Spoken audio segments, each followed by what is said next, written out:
A little-known provision in U.S. law permits anyone to blow the whistle on financial fraud and potentially take home a percentage of the funds collected. One undercover sleuth has made a wild career out of it. Written by Gordy Megros. August 21st, 2024. It's a Saturday in a well-appointed room in a luxury hotel in a major American city, and a man named Richard Overham has just escorted me from the lobby to brief me on my new identity. My directive: embody a high roller, a man capable of signing a check for millions of dollars at a moment's notice. And most important, a man looking to make an investment. I need to look perfect, Overham explains, because tonight I'll be shadowing him on a sting. Richard Overham is not a member of law enforcement or a government official. He's something else, a rarefied practitioner in a line of work he's all but created for himself. He hunts business people he suspects are breaking the law, a job that by virtue of oft-overlooked sections of federal law can end up paying remarkably well. Tucked into the Dodd-Frank Act, which Congress passed in the wake of the Bernie Madoff scandal and the economic calamity of the late aughts, are provisions meant to encourage people who spot signs of potential financial wrongdoing to come to the government with information. The incentive? If the agencies take enforcement action based on a tip resulting in sanctions in excess of $1 million, the law says one or more whistleblowers can earn an award equal to 10 to 30% of what's collected. Whistleblower programs were established at the Securities and Exchange Commission, SEC, and the Commodity Futures Trading Commission, CFTC, to manage and investigate tips, and the calculus for awards depends on multiple factors, including the value of the information in making the case. But the payouts can be enormous. Recent cases have rewarded SEC whistleblowers with $29 million, $38 million, and $104 million. Last year, the SEC cut its biggest check yet, issuing a payout of $279 million to one tipster who reportedly aided in a bribery case involving the Swedish telecom Ericsson that resulted in a more than billion-dollar settlement. Between the start of the program in 2011 and the end of fiscal year 2023, the SEC has levied more than $6 billion in sanctions and paid out close to $2 billion to whistleblowers. Overham's share? Tens of millions, he says, between funds collected and those still pending. The evidence he passes to whistleblower programs he gathers primarily by going undercover, persuading a would-be fraudster to reveal signs of a scheme by posing as a potential investor interested in getting in on the action. That's why Overham and I have met in this hotel tonight, so I can join him for a meeting with someone he's investigating. For some time now, Overham has been compiling intel on Mike King, a real estate developer whose seemingly ostentatious lifestyle and possibly deceptive business practices have raised Overham's suspicions. And so, under an assumed name, Overham has approached King about making an investment with him, a covert attempt at soliciting more information about his assets, and maybe uncovering signs of a potential fraud. They've been texting and chatting about the possibility of getting into business together, and tonight have decided to continue discussions in person. Overham has permitted me to watch him work, but there's a catch. In order to not blow his cover, I'll need to be undercover too. I have to play one of his business partners, another potential investor. Of course, knowing my part isn't enough. I have to look it. For Overham, sartorial embellishment is another part of the tradecraft. In the days prior, I'd cobbled together my nicest pair of jeans, a tailored button-down shirt that was gifted to me 10 years ago, and I'd even gotten my shoes shined at the airport on the way in. But I needed something more. "Have a seat," Overham tells me as he unzips a black backpack and produces two high-end watches. "This is an Omega Speedmaster Dark Side of the Moon, and this one is a Zenith Defy Classic," he says. "See which one fits." I slip one on. "It looks great," Overham says. "You'll do great." "Are you nervous?" he asks. "Yes," I admit.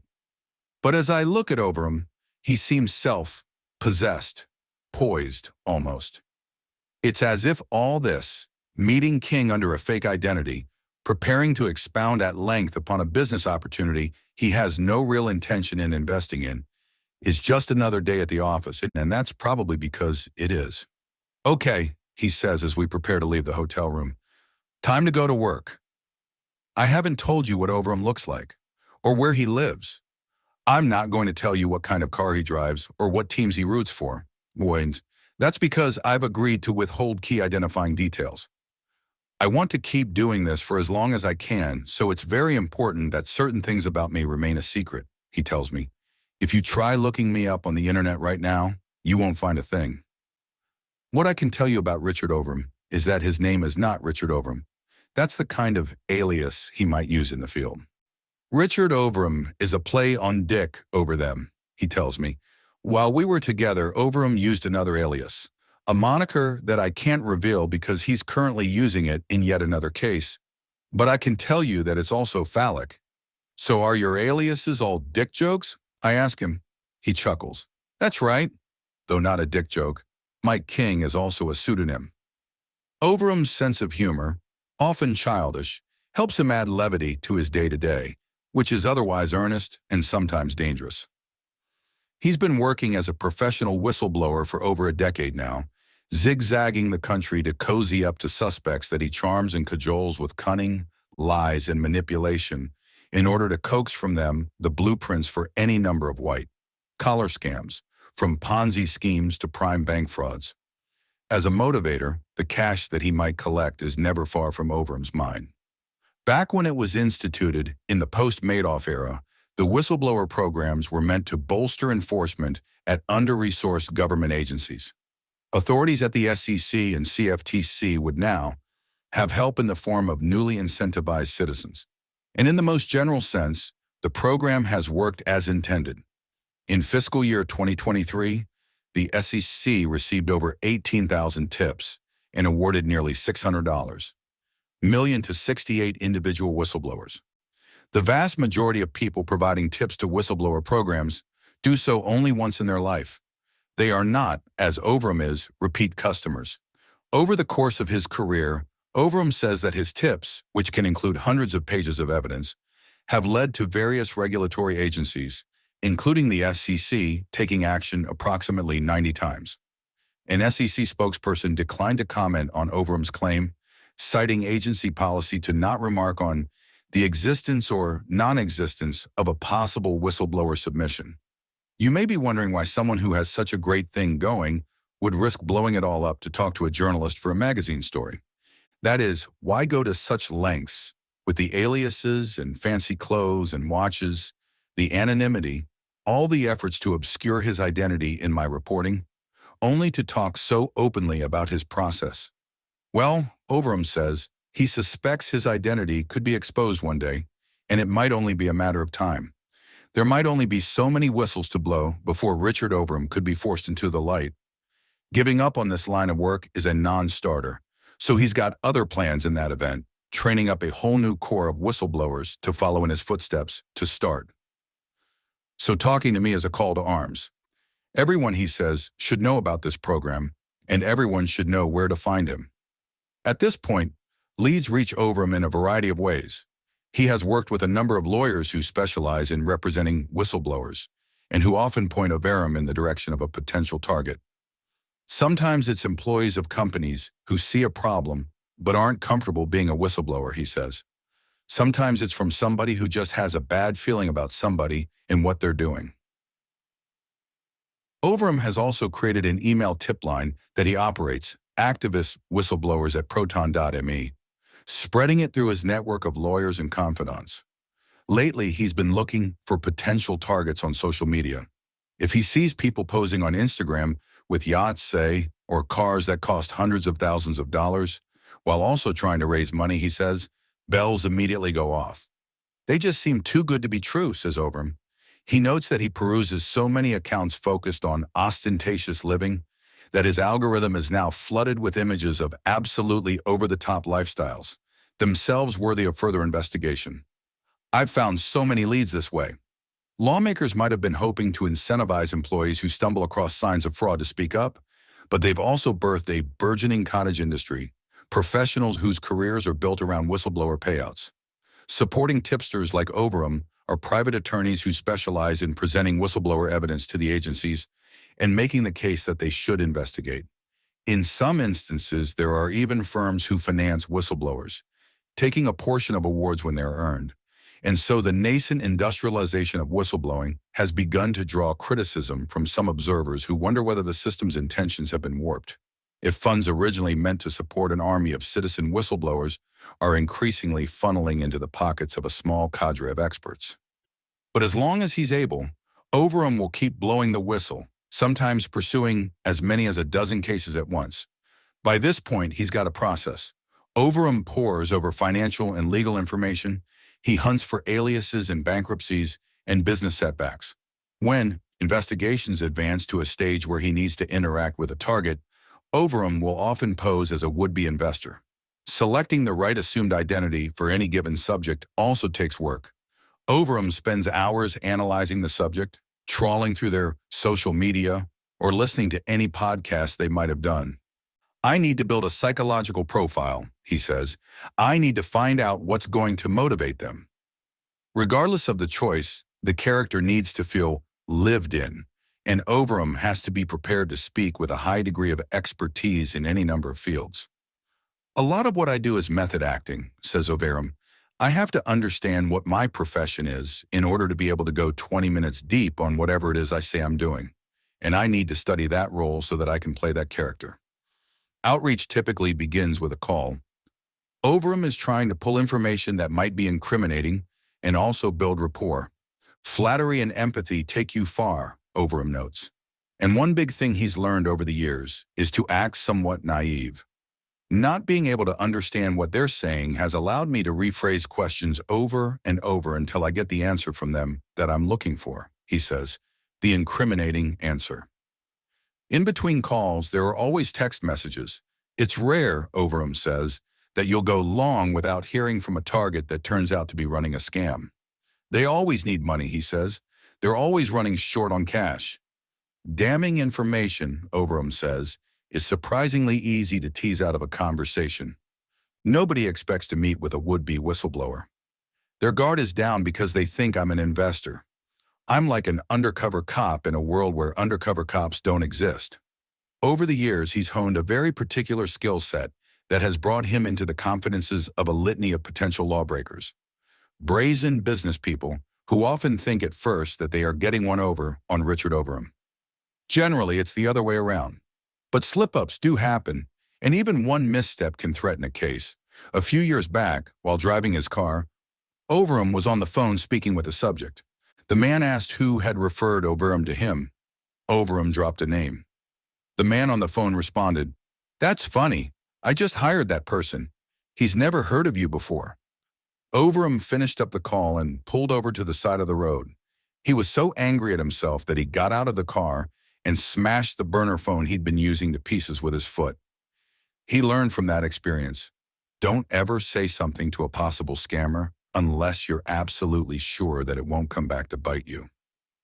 The job takes on a whole different level of danger during in-person meetings, Overham says, which are nonetheless necessary in order to further put people at ease and coax the most damning information out of them. In these cases, he needs to look the part, so his closet is full of custom-made suits and designer shoes. His own natural interest in watches comes in handy on a job. So too does a certain amount of courage. Several times, Overham says, he has met with targets who were armed. Once he headed down south to meet with somebody he suspected of running a scam. The man was ex-military and arrived at their meeting at a restaurant with a pistol holstered on his waist. While they ate and spoke about an investment opportunity, the man sprinkled anecdotes of wartime exploits into the conversation in a way that unnerved Overham.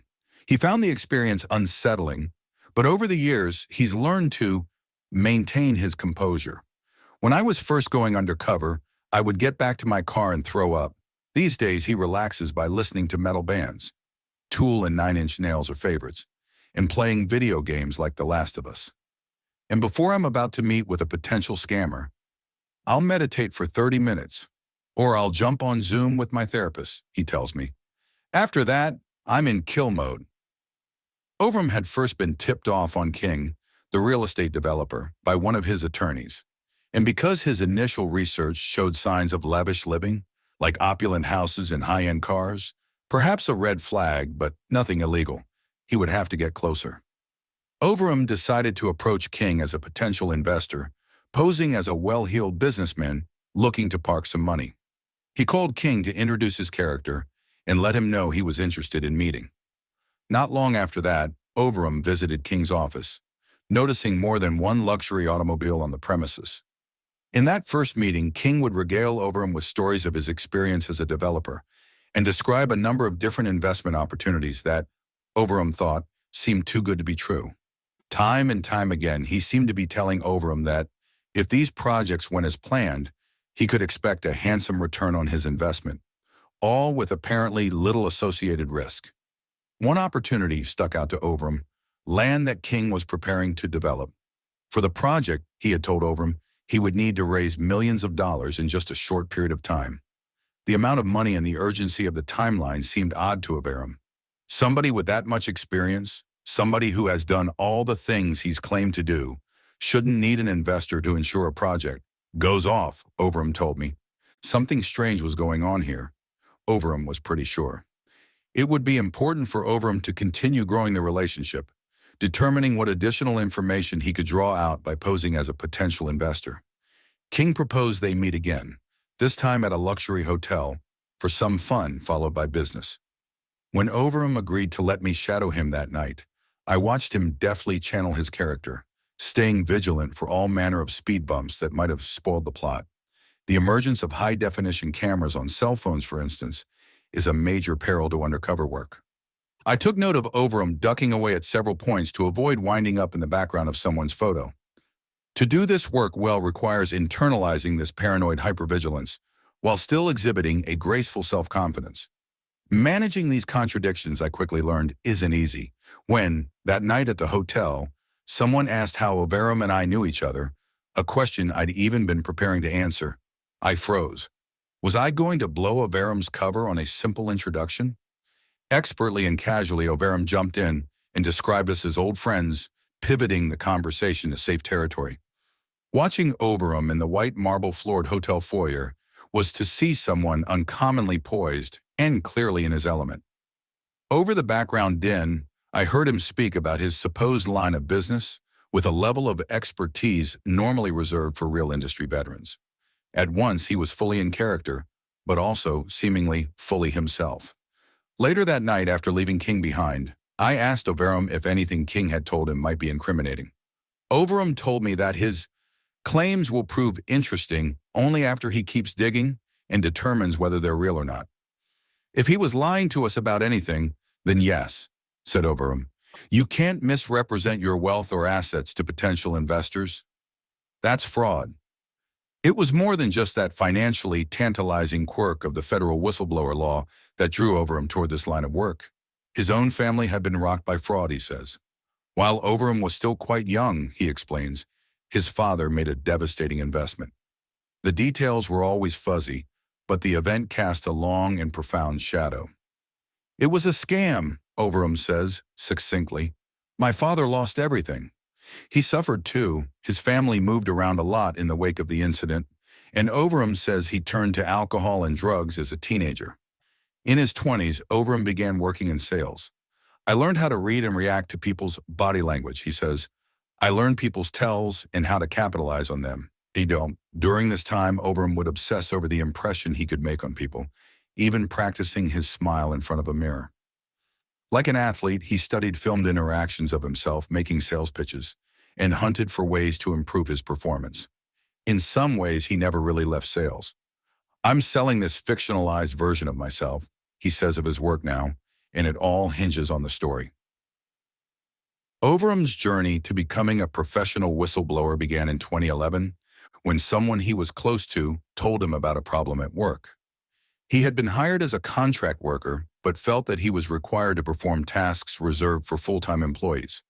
This offended Overham's sense of right and wrong, and he began to strategize how he might lodge a complaint with a regulatory agency. He says he presented a state agency with a plan to investigate. He'd pose as a job applicant. If he was offered a part-time gig with full-time requirements, he figured he'd have the evidence to support his associate's claim. Sure enough, says Overham, the ruse led to an offer of contract work, one that he says contained stipulations around work hours, wardrobe, and travel that could legally be required only of full-time employees. Overham says the staff at the agency told him they were impressed with his work. So much so that one employee made an interesting suggestion. Why not file his complaint with the federal government? "Do you know about this new whistleblower program?" he says that they asked. "You could make some money off this." He wasn't aware of the program, but he was intrigued. He filed the case, he says, with the IRS, which also maintains its own whistleblower program. It occurred to him that whistleblower didn't have to be a one-off role, that it could be something more like a job, a calling even. "I thought, what if I quit my job and just start filing reports on these companies?" he says. "The numbers seem to make almost too much sense. In one of these cases, I figured the government could haul $80 million, he says. That means I could make more than $10 million on the reward. When I realized I could do this for a living, that I could go after the same kind of crooks that fucked up my childhood and get paid for it, how could I say no to that?"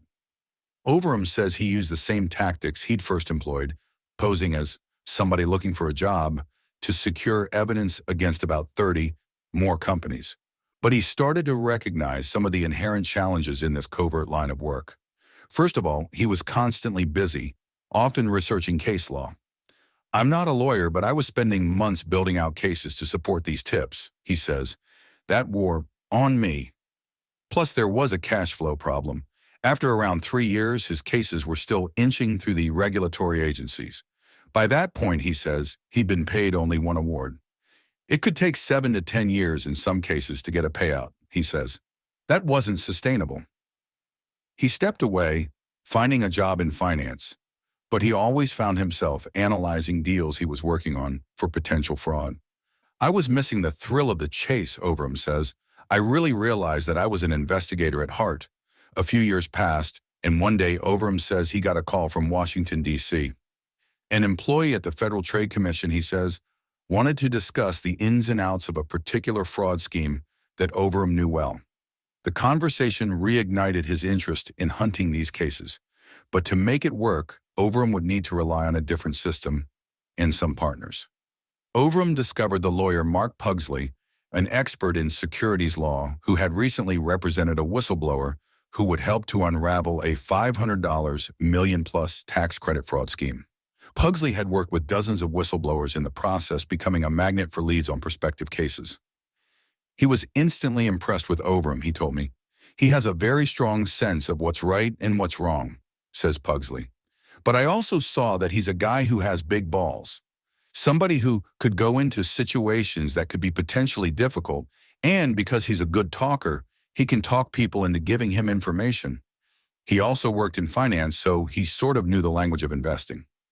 Since Overham connected with Pugsley, the lawyer's firm has fed him dozens of tips and helped him with various operations, including with his part in one particularly cinematic investigation. Overham enticed marketers of what the government has alleged was a nearly $500 million Ponzi scheme to board a rented private jet loaded with surveillance equipment so that he could record their conversation and later submit it to authorities, a case that eventually made headlines when FBI agents fired shots during a raid 2 years ago. To address some of his other concerns, Overham enlisted the help of a New York-based firm that specializes in financing litigation. The company could provide Overham with money up front, and when Overham won a whistleblower award, he'd pay them back a negotiated fee. This would allow Overham to cover surveillance equipment, burner phones, and other expenses, and, most important, not have to worry about when money was coming in. One of the firm's managing directors told me that his organization was thrilled by the chance to get into business with Overham. "Because he had a track record of success with these cases, we believed in him and saw him as a good investment," he says. "I was happy to give him as much money as he needed, because we're confident we'll see a healthy return." In the year since I'd met Overham, in April 2023, his work, he tells me, had resulted in various raids, arrests, asset freezes, temporary restraining orders, receiverships, and whistleblower awards. "It goes without saying that I've been busy," Overham says. By June of this year, he felt his report on Mike King was ready to be filed. Of course, he hadn't made any investment with the developer. Overham had been stringing him along with a variety of delay tactics. Each time the rubber met the road to cough up some cash, Overham had a new ready-made excuse as to why that wasn't the right time for him to jump in. All the while, Overham was doing whatever he could to extract information. Overham says that King sent him documents that Overham believes, based on his own research, misrepresented the value of King's assets. Overham, playing the part of a prospective investor, says that King was painting for him a deceptive financial picture of his business, as well as his track record and certifications. As their conversations had worn on, King proposed various investment opportunities to Overham, each with provisions that Overham found head-scratching. The numbers he was throwing out made no sense, says Overham. This follows his pattern of making grand promises that seem to fall apart once documents are provided. Overham was convinced that he and Pugsley could make a case to the government that the developer was operating outside of the law.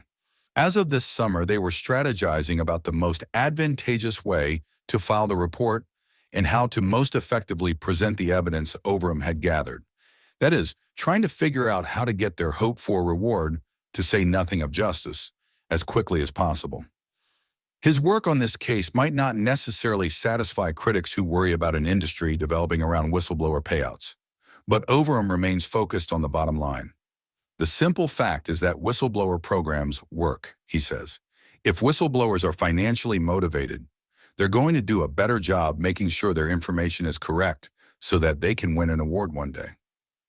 Overham figures he'll eventually stop receiving government payouts, but not because the government will eliminate whistleblower programs.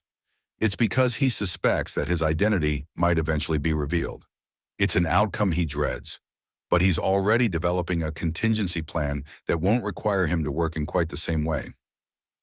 Instead of taking on the cases all by himself, he's imagining a sort of school to further expand the number of trained whistleblowers, a venture that will also require more lawyers expert in securities law. I want to teach an army of people how to do this and send them off on stings, he says. But Overham is also operating with another sort of ticking clock in mind. The sooner he can find and expose a fraud, he can prevent more and more people from being preyed upon. And those who've already fallen victim can get an earlier start on the road to being made whole. In every single fraud we've exposed, the victims would never have seen a dime back if not for our efforts, Overham points out. Altruism in this world doesn't always come for free. Obviously, he says, none of us would be in this if there wasn't a financial incentive.